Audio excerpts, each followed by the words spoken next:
Assalamualaikum warahmatullahi wabarakatuh. Bagaimana kabarnya ayah bunda hebat? Alhamdulillah bertemu lagi dalam seri parenting yang membahas tentang orang tua ikhlas, anak pun cerdas. Semoga semuanya dikaruniai Allah anak-anak yang cerdas ya ayah bunda. Sejenak kita renungkan sebuah quotes dari Ali bin Abi Thalib, sahabat Rasulullah. Didiklah anakmu sesuai dengan zamannya, karena mereka diciptakan pada zaman yang berbeda dengan zamanmu.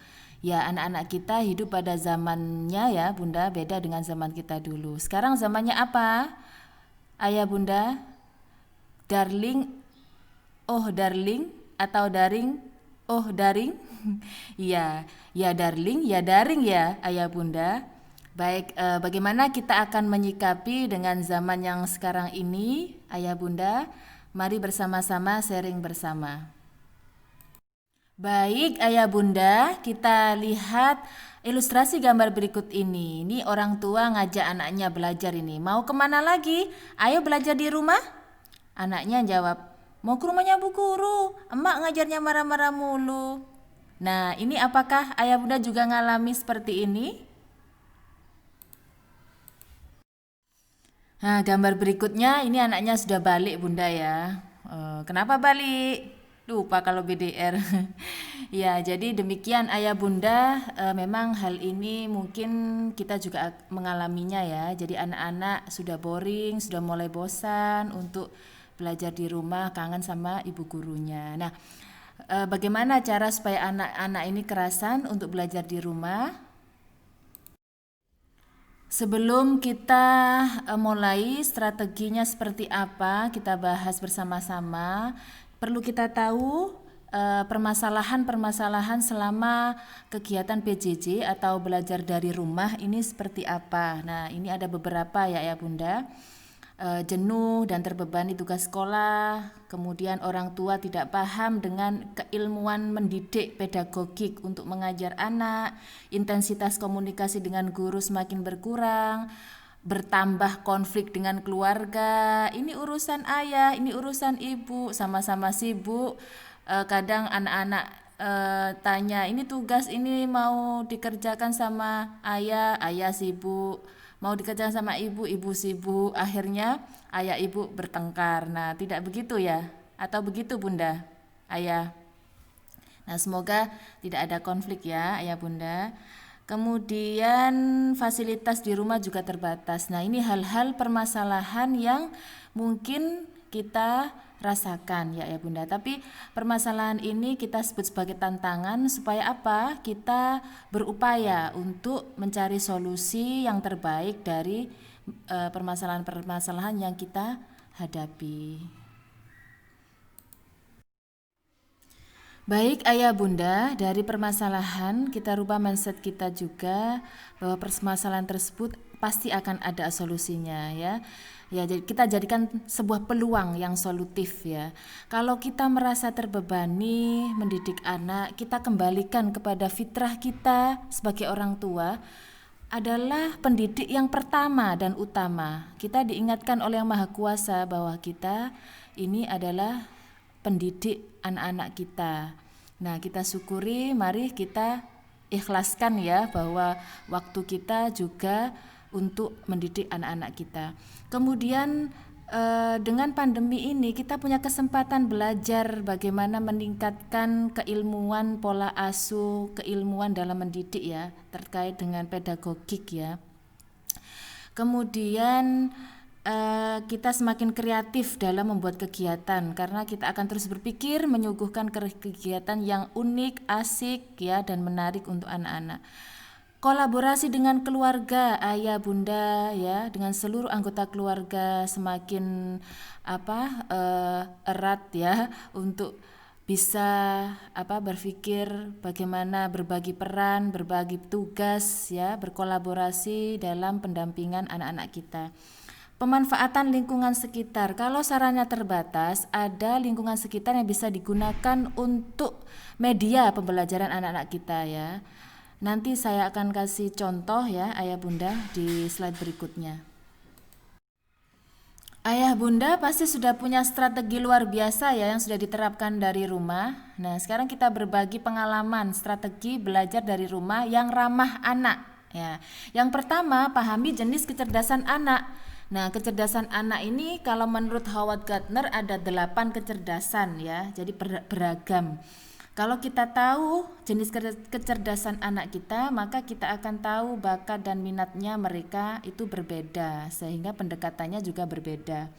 Yang kedua, memahami gaya belajar anak. Nah, gaya belajar mereka juga unik, berbeda juga. Nah, kalau kita tahu gaya belajar mereka, maka kita bisa menyesuaikan bagaimana nanti cara pendampingan dalam pembelajaran dengan mereka. Yang ketiga, menjadi model terbaik anak. Nah, ini ada peribahasa ya, like father like son ya, atau buah jatuh tidak jauh dari pohonnya. Anak kita ini mencontoh kebiasaan kita. Nah, ada anak adalah peniru ulung, sebaiknya orang tua menjadi teladan yang terbaik. Kemudian selanjutnya kita lakukan kolaborasi dengan guru dalam membuat kegiatan yang asik dan menarik. Nah, guru juga orang tua anak kita ya, tapi orang tua kedua, partner kita, sehingga yang utama itu kita perlu berpartner dengan orang tua kedua anak kita di sekolah, yaitu guru. Nah, ini guru biasanya kan memberikan kegiatan-kegiatan kepada anak kita. Nah, saatnya kita berkolaborasi kerjasama, bagaimana ini mengimplementasikan kegiatan yang sudah diberikan oleh guru. Nah, supaya kegiatannya nanti bisa sesuai dengan tujuan pembelajaran. Baik, kita bahas satu persatu ya strategi. Ada 4 strategi tadi. Yang pertama, memahami kecerdasan anak. Apa saja ya 8 kecerdasan itu? Baik ayah bunda, yuk kita kenali jenis-jenis kecerdasan anak kita. Lebih dominan yang mana ya? Menurut Howard Gardner, ada 8 kecerdasan yang disebut dengan multiple intelligence. Yang pertama, kecerdasan linguistik. Kalau anak kita pintar bicara, suka cerita, nah itu cerdas linguistik. Yang kedua, ya, kalau anak kita ini suka berhitung, main pola, kemudian ukuran, logikanya bagus, nah itu dia dominan di logika matematikanya. Yang ketiga, cerdas natural. Nah, ini ditandai dengan jika anak tertarik dengan lingkungan alam sekitar, suka pelihara tanaman, hewan. Nah, ini kalau besar bisa jadi agrobisnis ya. Kemudian cerdas musikal. Nah, anak mudah mengingat lagu, ritme, musik ya. Kemudian anak yang suka gerak, suka olahraga. Nah, ini cerdas di kinestetiknya. Kalau anak kita itu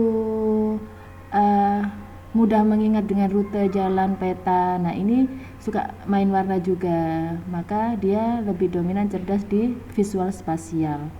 Yang ketujuh, kecerdasan perilaku. Nah, ada intrapersonal. Jika anak kita ini bertanggung jawab, kemudian sangat percaya diri, nah ini dia cerdas intrapersonal. Kemudian jika anak kita suka berbagi, empatinya bagus, gampang menjalin hubungan dengan temannya, nah ini dia lebih dominan kecerdasan interpersonal atau menjalin hubungan dengan orang lain.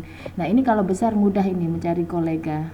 Oke, Bapak Ibu, demikian yang terkait dengan jenis-jenis kecerdasan.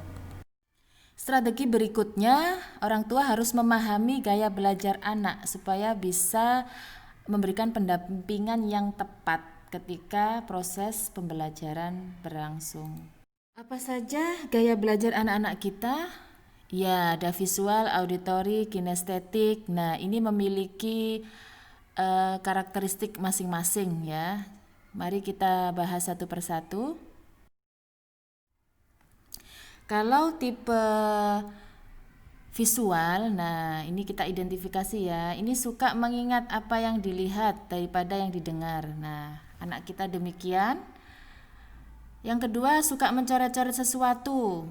Nah, kemudian membaca cepat dan tekun, lebih suka membaca daripada dibacakan, rapi dan teratur, teliti, pengeja yang baik, lebih memahami gambar dan bagian daripada instruksi tertulis. Nah, kalau anak yang seperti ini, Bunda, kalau kita sudah tahu, oh anak kita tipe visual, maka pendampingannya berarti anak-anak ini suka dibacakan, suka membaca sendiri. Nah, maka kita sediakan beberapa atau media buku ya, karena dia suka melihat ya, tipe tipe visual. Sedangkan tipe auditori ini kebalikan dari visual. Nah, kalau dia suka mendengarkan ya, lebih cepat menyerap dengan mendengarkan, menggerakkan bibir mereka dan mengucapkan tulisan di buku ketika membaca. Senang membaca dengan keras dan mendengarkan, bagus dalam berbicara dan bercerita, belajar dengan mendengarkan, suka berbicara, suka berdiskusi, lebih pandai mengeja dengan keras daripada menuliskannya, suka musik dan bernyanyi, tidak bisa diam dalam waktu lama. Nah, itu adalah ciri-ciri anak auditori. Jadi dia lebih suka mendengarkan. Berarti ayah bunda ini ya harus membacakan ya. Nah, selanjutnya tipe kinestetik. Nah, ini anak-anak yang suka bergerak ini.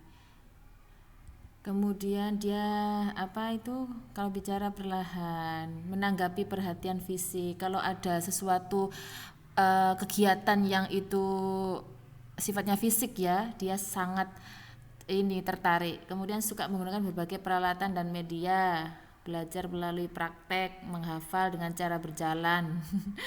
Menggunakan jari sebagai penunjuk ketika membaca, tidak dapat duduk diam dalam waktu lama, menyukai buku-buku yang berorientasi pada cerita.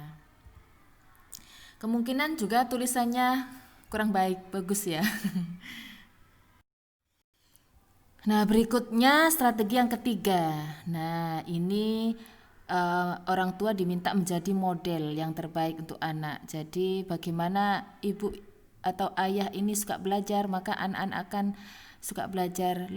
Ayah ibu itu suka lihat buku, baca buku daripada nonton sinetron, maka anak-anak itu juga suka baca buku. Dan bagaimana ayah ibu menyelesaikan persoalan ya, tidak mudah putus asa ketika belajar, maka anak-anak juga akan mencontoh demikian. Nah, ini ada keteladanan yang dicontohkan Rasulullah, yaitu sabar dan penuh kasih sayang. Sebagaimana diriwayatkan oleh Abu Daud, hormatilah anak-anakmu dan didiklah mereka. Allah Azza wa Jalla memberi rahmat kepada seseorang yang membantu anaknya sehingga sang anak dapat berbakti kepadanya. Salah seorang sahabat bertanya, "Ya Rasul, bagaimana cara membantu anakku sehingga ia dapat berbakti kepadaku?" Rasul menjawab, yaitu dengan cara menerima usahanya walaupun kecil, memaafkan kekeliruannya, tidak membebaninya dengan beban yang berat, dan tidak pula memakinya dengan makian yang melukai hatinya. Nah, kita sudah ditunjukkan oleh Rasulullah, Ibu, dalam pendampingan pembelajaran anak kita harus sabar ya, menerima usahanya walaupun kecil. Maksudnya meskipun anak kita itu mengerjakannya belum benar, belum sesuai ya, tetap kita hargai. Kemudian memaafkan kekeliruannya, kita berikan bimbingan, begini loh nak yang benar. Tidak menyalahkan ya, tidak membandingkan, nah gini aja ndak bisa, nah no, jangan seperti itu ya ayah bunda. Kemudian tidak membebaninya dengan beban yang berat ya, anak-anak itu berkembang sesuai tahap usianya. Jadi berikan kegiatan-kegiatan yang itu memang sesuai dengan tahapan usia anak ya. Kalau anak TKA itu berhitung mungkin 1 sampai 10 ya. Jangan dipaksa untuk bisa menghitung sampai 100 ya Bunda ya. Kemudian tidak pula memakinya dengan makian yang melukai hatinya. Jadi harus sabar, tidak mudah marah ya ayah bunda. Nah, ini harus punya komitmen ini. Nah, teladan yang berikutnya itu kita memberi contoh kepada anak keterlibatan kita. Nah, kita bermain bersama mereka. Tidak hanya menyuruh ya ayah bunda atau memerintahkan, tapi kita memang mencontohkan ya, terlibat bersama mereka, senang bermain bersama anak. Ini ada hadis yang diriwayatkan Abu Daud dan At-Tirmidzi. Siapa yang memiliki anak, hendaklah ia bermain bersamanya dan menjadi sepertinya. Nah, kita diminta untuk seperti anak-anak ya, supaya bisa masuk ke dunianya. Siapa yang menggembirakan hati anaknya, maka ia bagaikan memerdekakan hamba saya. Wah, subhanallah. Ada dalam riwayat yang lain, barang siapa yang membahagiakan anak, di surga itu disediakan darul farhi, tempat orang tua dan guru-guru yang membahagiakan anak. Luar biasa, subhanallah ya. Mari kita semuanya bisa bermain, karena belajar anak itu melalui kegiatan bermain. Jadi dengan bermain itu anak-anak kita banyak belajar. Nah, strategi berikutnya kolaborasi ya. Sekarang bukan musim kompetisi ya, tapi kolaborasi. Jadi kerjasama dengan semuanya, dengan anggota keluarga, dengan guru ya, terutama dengan guru ya, selaku orang tua anak kita di sekolah, dalam menyiapkan kegiatan yang asik dan menarik. Nah, apa saja sebetulnya lingkup perkembangan atau apa tujuan pembelajaran anak-anak kita itu diarahkan untuk mengembangkan 6 aspek perkembangan, yaitu nilai agama moral ya. Ini terkait dengan mengenalkan agama, pembiasaan beribadah, terus sikap baik, jujur, hormat, tolong menolong, sopan santun. Kemudian yang kedua aspek fisik motorik. Nah, ini terkait dengan fisik, motorik kasar, motorik halus ya. Kegiatan yang mengembangkan koordinasi semua anggota tubuh kita dalam rangka keterampilan, mengembangkan keterampilan anak kita. Kemudian kognitif, ini aspek yang terkait dengan belajar pemecahan masalah, berpikir simbolik dan berpikir logis. Berikutnya yaitu aspek bahasa.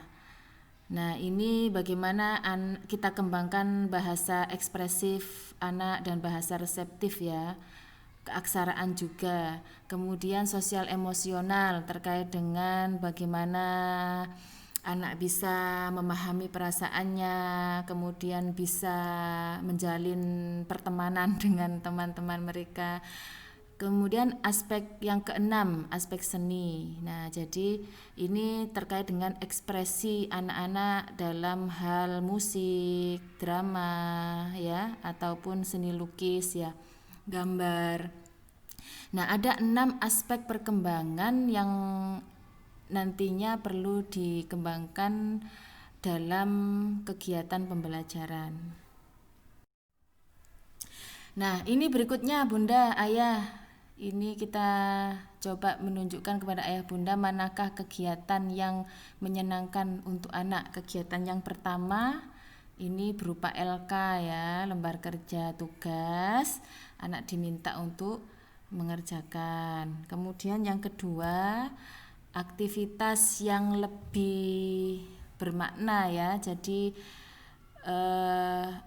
aplikatif ya. Kalau yang pertama ini hanya selembar kertas, yang kedua ini melibatkan beberapa media dan ini ada nuansa kegiatan bermain ya. Nah, kira-kira manakah ya kegiatan yang menyenangkan? Yang pertama, yang kedua ya Bunda. Ini contoh kegiatan main pengembangan kognitif. Ya, bisa menghitung sesuai benda, bisa menghubungkan benda dengan angkanya. Mana ya Ayah Bunda?